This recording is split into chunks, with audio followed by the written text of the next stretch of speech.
பெண்ணான்களே, இந்த வீடியோ யாருடைய மனதையும் புண்படுத்தும் நோக்கம் அல்ல. மீறி உங்களுடைய மனது புண்பட்டுச்சு அப்படின்னா புண்பட்ட இதயத்தை புகைவிட்டு ஆத்திக்கங்க. உங்களுக்கு புகைவிடுற பழக்கம் இல்ல அப்படின்னா பக்கத்துல யாராவது விடுவாங்க, அங்க போய் நின்று மோப்பம் முடிச்சுட்டு வந்தீங்க அப்படின்னா எல்லாம் மொத்தமா சரியா போயிடும். ஆல்ரெடி நம்ம அனிமல் படத்துக்கான ரோஸ்ட் வீடியோ 2 போட்டிருக்கோம். அந்த வீடியோ நீங்க பார்க்கலாம் அப்படின்னா மேல கார்டுல கீழே டிஸ்கிரிப்ஷன்ல லிங்க் இருக்கு, பார்க்காம இருந்தா பாருங்க. அதனுடைய கண்டினியூஷன் தான் இது. அந்த வீடியோக்களை கண்டினியூ பண்ணிட்டு இந்த வீடியோவை கண்டினியூ பண்ணீங்க அப்படின்னா உங்களுக்கு கண்டினியூஷனாவே புரியுறதுக்கான வாய்ப்பு ரொம்பவே அதிகம். படத்துடைய ஹீரோ சிகரெட் அடிக்க போகும்போது அந்த சிகரெட் பாக்கெட்டை பிடுங்கி நீ சிகரெட் அடிக்க கூடாது அப்படின்னு தடுத்து நிறுத்துறாங்க ஹீரோயின். இன்னைக்குன்னு பார்த்து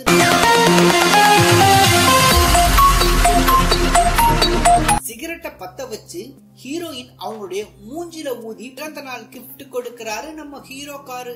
அப்புறம் நம்ம ஹீரோவை காட்டுறாங்க. ஆல்ரெடி நம்ம ஹீரோ பார்த்தோம் அப்படின்னா பறக்கும் போது ஃபர்ஸ்ட் நைட்ட பண்ணாரு பிளைட்ல, அடுத்து பறந்த வெளியில ஃபர்ஸ்ட் நைட் பண்ணாரு காத்தோட்டமா. அப்படியே பல விதமா இவர் பண்ணிக்கிட்டே இருந்த காரணத்தினால ஆல்ரெடி இவருக்கு பார்த்தோம் அப்படின்னா 2 கிட்ஸ் இருப்பாங்க.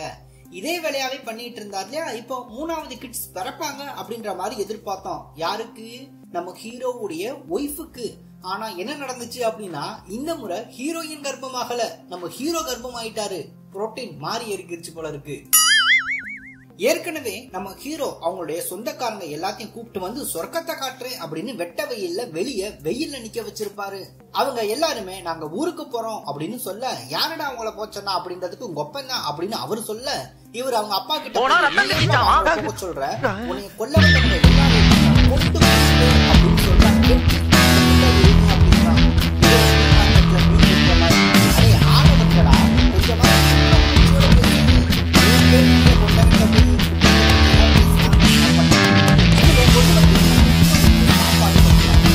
சாப்பாடு இருக்கு அப்படின்னு சைகையில சொல்றாங்க. உடனே நம்ம ஹீரோ டென்ஷன் ஆயிட்டாரு. என்கிட்ட இந்த சைகையில சைலண்டா பேசாதீங்க, எனக்கு காது நல்லாவே கேட்கும் அப்படின்னு சண்டை போடுறாரு. உடனே ஹீரோயின் வந்து வீட்டுல கெட்டு போய் கிடந்த பல கோதுமை மாவு பச்சரிசி மாவு எல்லாம் பக்குவமா பச்சை தண்ணியை ஊத்தி கிண்டி அதுல 1 கிலோ உப்பை உள்ள கொட்டி ஹீரோவுக்கு கிண்டி கொடுக்கறாங்க. அதை திண்ட நம்ம ஹீரோ சொல்றாரு, இதுல நீ கோவப்பட்டு நான் கோவப்பட்ட காரணத்தினால உப்பு அள்ளி கொட்டி இருக்க, அதனுடைய திக்னஸ வச்சு நான் கண்டுபிடிச்சிருவேன், எனக்கு டேஸ்டே தெரியாது அப்படின்றாரு. உனக்கு ஒரு மயிலும் தெரியாது அப்படின்றது எல்லாருக்கும் தெரியுது, ஆனா ஒருவேளை மட்டும் உனக்கு தெரியும், பறக்கும் போது பண்ணது பறந்த வெளியில பண்ணது, அதை தவிர ஒண்ணும் தெரியாது உனக்கு. அடுத்து ஹீரோ ஹீரோயின் கிட்ட சொல்றாரு, உனக்கு என் மேல கோவம் வந்துச்சு அப்படின்னா இப்படி சால்ட் அள்ளி போடாத, ஒரே போடு, நெஞ்சில போடு, நான் போயிருவேன் அப்படின்றாரு. அடே நீ நெஞ்சில போட்டாலும் போக மாட்டாடா, உன்னெல்லாம் இஞ்சில போடணும், அப்பதான் போவ. அதுவும் சரிதான். உடனே நம்ம ஹீரோயின் கோபமா இருக்காங்க. கோபமா இருக்க நம்ம ஹீரோயினை பேசி சமாதானம் பண்ணி ரொமான்ஸ் பண்ணுவாரு அப்படின்னு பார்த்தா, ரொமான்ஸ் பண்றேன் அப்படின்ற பேர்ல ஹீரோயின் அவங்களுடைய உள்ளாடைய இழுத்து பிடிச்சு, எலாஸ்டிக் இருக்கு இல்லையா, அதை இழுத்து பிடிச்சு கவட்டவார்ல குருவிய கவட்ட அடிக்கிற மாதிரி அடிச்சுக்கிட்டு இருப்பாரு. அடே நீ பண்றது ரொமான்ஸ் இல்லடா, அபியூஸ். நான் சாட்டடி கேள்விப்பட்டிருக்கேன். இது என்னடா பிராவ பிடிச்சு பிராவ்ல இருக்க எலாஸ்டிக்க பிடிச்சு இந்த அடி அடிக்கிற, இதுதான் பிராவுடைய எலாஸ்டிக் அடியோ? பிராவுடைய எலாஸ்டிக்கவே சாட்டையா யூஸ் பண்றாரு. வித்தியாசமான ஆளா இருக்காருல்ல, கொஞ்சம் விவகாரமான ஆளும் கூட. ஹீரோ ஹீரோயினுடைய பிராவுடைய எலாஸ்டிக்க பிடிச்சு அடிச்சுக்கிட்டே இருப்பாரு. உடனே அடிக்காதடா வலிக்குது அப்படின்னு ஹீரோயின் சொல்ல, நான் அப்படிதாண்டி அடிப்பேன் அப்படின்னு அடிச்சுக்கிட்டே இருக்கான் ஹீரோ. இதனால கோபமான ஹீரோயின் பார்த்தா அப்படின்னா ஹீரோவை செவில சேர்த்து ஒரு அடி விடுறாங்க. செவில சேர்த்து ஒரு அறை வச்சாங்க இல்லையா. ஹீரோ பார்த்தோம் அப்படின்னா ஹீரோயினுடைய பிராவுடைய எலாஸ்டிக்க பிடிச்சு ஹீரோயினை அடிச்சுக்கிட்டு இருந்தான். அந்த காரணத்துக்காக இப்போ ஹீரோ போய் ஹீரோயின் அவங்களுடைய பிராவை அவுத்து பிரா மூலமா அந்த எலாஸ்டிக்க வச்சு அடிச்சான் இல்லையா, அந்த இடத்துக்கு ஆயில்மெண்ட் அப்ளை பண்ணிட்டு இருக்கான். இதெல்லாம் வேண்டாத வேலைடா. உன் கைய வச்சுட்டு சும்மா இருந்தா இந்த வேலை தேவையா? இதெல்லாம் வெட்டி வேலை, வேலை இல்லாதவன் பாக்குற வேலை. நீ இதவே வேலையா பாத்துக்கிட்டே தெரி.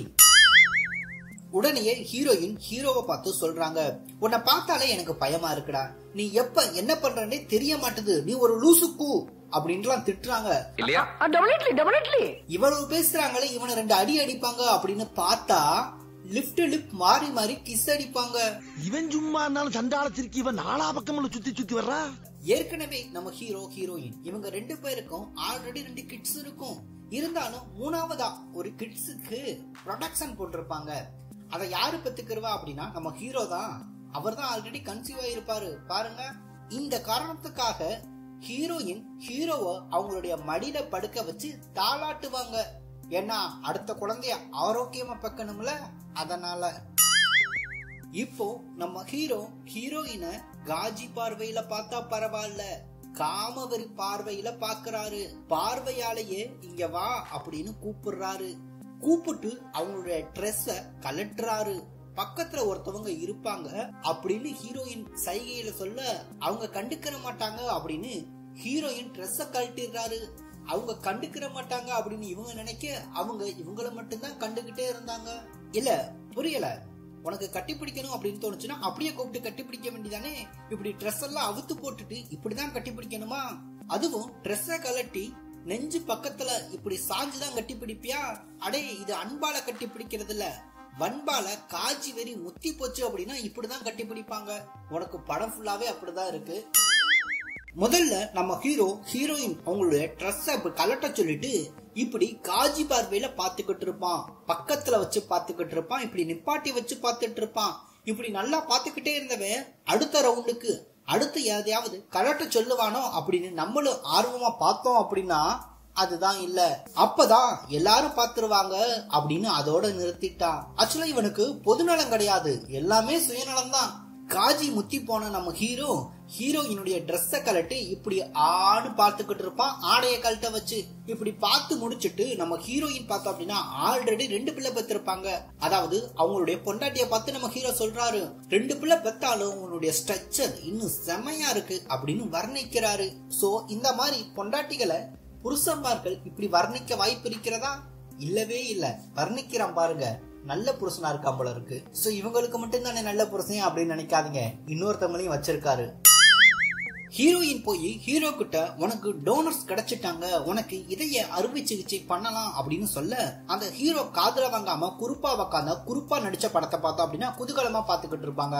உடனே நம்ம ஹீரோயின், நான் சீரியஸா பேசிக்கிட்டு இருக்கேன், நீ சீரியல் பாக்குற மாதிரி பிட்டு படத்தை பாத்துக்கிட்டு இருக்கியா அப்படின்னு லேப்டாப்ப மடக்கி மயிறு போச்சு அப்படின்னு எரிஞ்சிட்டு போயிடுறாங்க. உடனே இங்க இருக்கவங்க எல்லாமே, என்ன உன் பொண்டாட்டி உன்னை இப்படி டீல் பண்றா அப்படின்னு கேக்குறாங்க. இவனை பார்த்து சிரிக்கிறாங்க. உடனே இவன் சொல்றான், கல்யாணம் பண்ணா ஒரு பிடிப்பு இருக்கணும், அது இங்க போயிருச்சு அப்படின்றான். நீ எப்ப பார்த்தாலும் அதே வேலையாவே இருந்தா அப்படின்னா அந்த பிடிப்பு எப்படிப்பா இருக்கும்? இப்படித்தான் இருக்கும். அப்புறம் நம்ம ஹீரோ இங்க உட்கார்ந்துகிட்டு இருக்கக்கூடிய அவங்களுடைய சகோதரர்கள்ட்ட சகோதரத்துவத்தை சொல்றாரு. அவ கன்சீவ் ஆவான்னு பார்த்தா இப்போ நான் கன்சீவ் ஆயிருக்கேன். இந்த கொடுமையெல்லாம் உங்களுக்கு வராம பத்திரமா பாதுகாப்பா இருந்துக்கங்கப்பா, பாதுகாப்பு முக்கியம் அப்படின்றாரு. இதெல்லாம் உனக்கு முதல்ல தெரிஞ்சிருக்கணும், குளத்துல தெரியுற முதலையான்னு கேட்காத, கொன்றுவானுங்க. ஹீரோ ஹீரோயின் கிட்ட போய் எனக்கு 6 குண்டடி பட்டிருக்கு, பல காயங்கள் உள்ளேயும் வெளியேயும் இருக்கு அப்படின்னு சொல்லி ஹீரோயின் கிட்ட போய் உன்னுடைய ஜஸ்ட் இந்த மாதிரி இல்ல, என்னுடைய ஜஸ்ட் மாதிரி இருக்கணும் அப்படின்னு சொல்றான். அடே, பொண்ணுங்களுக்கு ஜஸ்ட் அப்படின்றது பொண்ணுங்க மாதிரி தான்டா இருக்கும், ஆம்பளைக்கு ஆம்பளை மாதிரி தான் இருக்கும். நீ கன்சீவ் ஆன காரணத்துக்கு அவங்க என்னடா பண்ணுவாங்க பாவத்தை. அடுத்து ஹீரோயின் கேக்குறாங்க, நீ கோஸ்ட் கூட மோத போற அப்படின்னு சொன்ன, நான் கோஸ்ட் கூட மோத போகல, அத கடிச்சு தின்றுவேன் அப்படின்றாரு. அதாவது எதை கடிச்சு திங்கணும், எதை வேக வச்சு திங்கணும், கோஸ்ட் எப்படி திங்கணும் அப்படின்ற வித்தையெல்லாம் தெரிஞ்சு வச்சிருப்பாரு போல இருக்கு. கோஸ்டவே கடிச்சு தின்றுவாராம். அப்ப பல்லு விளக்குற பேஸ்ட எப்படி திம்பாரு? அதாவது ஒயின் ஷாப்ல சரக்கடிச்சு அந்த மூளை அப்படின்றதே மலிங்கி போச்சு போல இருக்கு. திராவிட பணம்ல அப்படித்தான் திருப்திகரமா இருக்கும். ஹீரோயினை பார்த்து ஹீரோ சொல்றாரு, ஒரு மாசத்துக்கு 4 டைம் நீ பேட சேஞ்ச் பண்ற, ஆனா ஒரு நாளைக்கு நான் 50 டைம் பேட சேஞ்ச் பண்றேன் அப்படின்னு சொல்றாரு. உங்களுக்கு புரியும் அப்படின்னு நினைக்கிறேன். ஏண்டா, நீ கன்சீவ் ஆனதுக்கும் அவங்க பேட சேஞ்ச் பண்றதுக்கும் என்னடா வித்தியாசம் இருக்கு? நீ எல்லாத்தையும் மூடிக்கிட்டு இருந்தேன்னா இவ்வளவு பிரச்சனை உனக்கு வந்திருக்கா. இப்பதான் இந்த படத்துடைய வில்லனை காட்டுறாங்க. எரும மாடு சாணி போட முடியாம தவிக்கிற மாதிரி தலையில சரக்க வச்சு அத கீழே விழுகாம சுத்தி சுத்தி ஆட்டிக்கிட்டு ஆடிக்கிட்டு இருப்பாரு. இவர் தான் இந்த படத்துடைய வில்லன் அப்படின்றாங்க. ஆனா எனக்கு ஒரே கன்ஃபியூஷன். அது ஏன் அப்படின்னா, இவருக்கு ஆல்ரெடி 2 கல்யாணம் ஆயிருக்கும், 8 கிட்ஸ் இருக்கும்.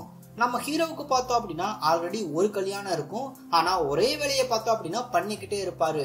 ஹீரோ வில்லன் இவங்க 2 பேருக்குமே இந்த விஷயத்துலதான் போட்டி போல இருக்கு. இருந்தாலும் இந்த வில்லன் பார்த்தோம் அப்படின்னா ஏற்கனவே 2 கல்யாணம் பண்ணிட்டு இப்போ 3வது கல்யாணம் பண்ண வராரு. ஆனா ஹீரோவையே மிஞ்சின வில்லன் இவர்தான் இந்த விஷயத்துல. இப்போ வில்லனுக்கு 3வது கல்யாணம் நடந்துட்டு இருக்கு. ஓன் கெட்ட கெட்டுக்கு 3 பொண்டாட்டியாரா? 3 பொண்டாட்டியா? அடுத்து இந்த வில்லனுடைய பழைய 2 பொண்டாட்டிகள் இருக்காங்க இல்லையா, இந்த 3வது கல்யாணம் நடக்கிற இடத்துக்கு அந்த 2 பொண்டாட்டிகளும் வந்திருக்காங்க. இந்த கவலையை மறக்கிறதுக்காண்டி அவங்க பார்த்தோம் அப்படின்னா நம்ம சொல்ற மாதிரி புண்பட்ட இதயத்தை புகைவிட்டு ஆத்துவாங்க அப்படின்னு பார்த்தா அவங்க கஞ்சாவா கசக்கி புண்பட்ட இதயத்தை புகைவிட்டுக்கிட்டு இருக்காங்க. ஆத்தா, நீ புண்பட்ட இதயத்தை புகைவிட்டு ஆத்திக்கிட்டு டீ கடையில டீ ஆத்துற மாதிரி அங்க உன் புருஷன் 3வது பொண்டாட்டி கூட ஃபர்ஸ்ட் நைட்டுக்கு தயாராகிக்கிட்டு இருக்கான். இவரு வில்லங்கிட்ட வந்து நம்ம பாய டெல்லியில கொண்டுட்டாங்க அப்படின்னு செய்தி சொன்ன இவரை செத்துரு அப்படின்னு இவரை செவிலிலே அடிச்சு அவரை சாவடிச்சிட்டு அவருக்கு மௌன அஞ்சலி செலுத்துறாரு. அடே, நீ மௌனமா இருந்திருந்த அப்படின்னா இந்த வேலை உனக்கு மிச்சம் தானே. நீ மௌனமா இருந்திருந்த அப்படின்னா இவர் செத்திருக்கவே மாட்டாரே. ஏற்கனவே இந்த வில்லன் இவரை அடிச்சு கொண்டிருப்பார் இல்லையா, அதனால இவருக்கு ஒரே டென்ஷனா இருக்கும். அந்த டென்ஷனை போக்குறதுக்காகவே இப்பதான் இவருக்கு கல்யாணம் நடந்து முடிஞ்சு ஒரு 5 நிமிஷம் ஆச்சு. அந்த டென்ஷன் போக்குறதுக்காக இவர் பார்த்தோம் அப்படின்னா அப்படியே பாய்வான். அதென்ன உள்ள வந்து ஆத்திர பயிர மாதிரி பயிர கல்யாணம் முடிஞ்ச கொஞ்ச நேரத்திலேயே பகல்லே ஃபர்ஸ்ட் நைட் பண்ண ஆரம்பிச்சிருப்பான். அது பல பேர் பாக்குற மாதிரி. ஆக்சுவலா இவருக்கு மொத்தம் 3 பொண்டாட்டி.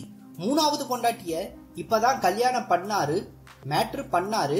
அந்த 3வது பொண்டாட்டி கூட ஃபர்ஸ்ட் நைட்டை முடிச்ச பின்னாடி அடுத்து செகண்ட் ரவுண்டுக்கு பார்த்தோம் அப்படின்னா இவருடைய 2 பொண்டாட்டிய கூப்பிடுறாரு. அதாவது 2வது ரவுண்டுக்கு இவருக்கு 2 பொண்டாட்டியும் தேவைப்படுது. அப்போ 3வது ரவுண்டுக்கு இவருடைய 3 பொண்டாட்டியும் கூப்பிடுவாரோ. நீ டெரரான வில்லைந்தாயா, ஒத்துக்கிறேன். நம்மெல்லாம் காத்தோட்டமா இருக்கணும் அப்படின்றதுக்காண்டி மரம் செடி கொடிகள் இருக்க இடத்த நோக்கி வருவான். ஆனா ட்ரெஸ் போட்டிருப்போம். ஆனா நம்ம ஹீரோ பார்த்தோம் அப்படின்னா காத்தோட்டமா காத்து வாங்கணும் அப்படின்ற காரணத்துக்காக ட்ரெஸ் எல்லாம் கழட்டி போட்டுட்டு அம்மனமா அப்படியே காத்து வாங்கிக்கிட்டு வருவாரு. அத ஹீரோயின் மேல இருந்து ரசிக்கிறாங்க. என்னமா காத்து வாங்குறாயா நம்ம புருஷன் புதுவிதமா அப்படின்றாங்க மனசுக்குள்ளேயே. உடனே ஹீரோவை அங்க இருக்கக்கூடிய ஆட்கள் எல்லாம் பாக்குறாங்க. என்னடா காலமாட்ட காயடிக்க கூட்டி போற மாதிரி இப்படி காட்டிக்கிட்டு வரான் அப்படின்றாங்க. அப்புறம் நம்ம ஹீரோ கிட்ட ஒருத்தர் வந்து இவங்க பேரு சோயா, இவங்க உங்களை 3 மாசமா பார்க்க ட்ரை பண்ணிட்டு இருக்காங்க அப்படின்னு சொல்றாரு. உடனே நம்ம ஹீரோவோட மைண்ட் வாய்ஸ், அதான் முழுசா பாத்துட்டாலே அப்புறம் என்ன அப்படின்றாரு.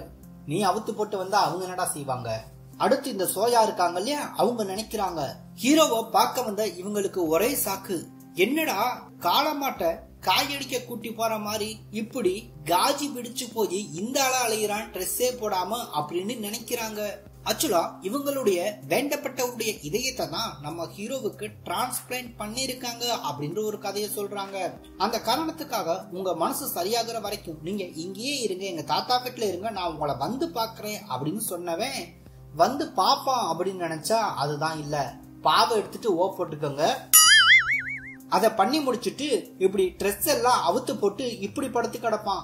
ஏற்கனவே பிளைட்ல பறக்க விட்டு ஃபர்ஸ்ட் நைட் பண்ணான், அதுக்கப்புறம் பறந்த வெளியில ஃபர்ஸ்ட் நைட் பண்றான், இப்போ ஒரு மாதிரி பலவிதமா ஃபர்ஸ்ட் நைட் பண்றான். நம்ம ஹீரோயின் இருக்காங்க இல்லையா, ஹீரோயின் அவங்க கிட்ட ஆரம்பத்துல ஒண்ணு சொன்னாரு, நான் உன்னைய தவிர யாரையும் தொட மாட்டேன், என் கற்பை யாருக்கும் கொடுக்க மாட்டேன் அப்படின்னு சொன்னாரு. இப்போ இவங்களை படுக்க போட்டு அவருடைய கற்பு மொத்தத்தையும் கரைச்சு ஊத்திக்கிட்டு இருக்காரு. இதெல்லாம் நியாயமா? இவங்க ஹீரோவை பார்க்க வந்திருப்பாங்க. ஹீரோவா பார்க்க வந்த குற்றத்துக்காண்டியே பார்க்க வந்தவங்களை படுக்க வச்சிருப்பாரு நம்ம ஹீரோ. அது மட்டும் இல்ல, ஒரு டைம் இல்ல பல முறை இதே வேலைய பண்ணிட்டு இருப்பாரு. ஆனா அவருடைய பொண்டாட்டிக்கு தெரியாது. தெரிஞ்சிச்சு அப்படின்னா அது காயடிச்சு விட்டுரும் இல்லையா, அதனால கப்பு சுப்புன்னு மறைமுகமா பண்ணிட்டு இருக்காரு. பல முறை இதே வேலையா பண்ணிட்டு இருக்காரு. அது மட்டும் இல்ல, இவங்களை இப்படி பண்ணிட்டு இருக்கும் போதே ஒரு ராயல் சல்யூட் அடிக்கிறாரு. எதுக்கு அப்படின்னா நீங்க நல்லா கோஆபரேட் பண்றீங்க அப்படின்றாரு.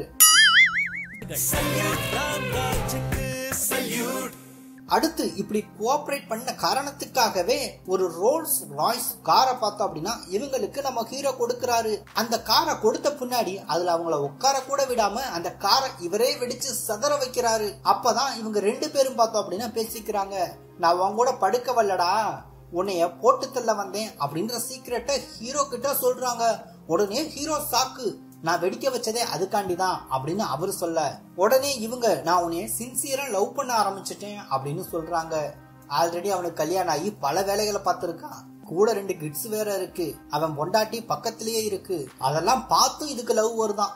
ரொம்ப புனிதமான காதலா இருக்கு. மனிதர் உணர்ந்து கொள்ள இது மனித காதல் அல்ல அப்படின்னுவாங்க. இவர் தான் புனிதராச்சே, மனிதரே கிடையாது. நல்ல காதல் தான், வாழட்டுமே. இந்த படத்துடைய அடுத்த பார்ட் ரோஸ்ட் வீடியோ அடுத்து நிச்சயம் வெளிவரும். இவ்வளவு நேரம் வீடியோ பார்த்துட்டு சப்ஸ்கிரைப் பண்ணாம போறாரு பாரு. போனா ரத்தம் கட்டிச்சான்.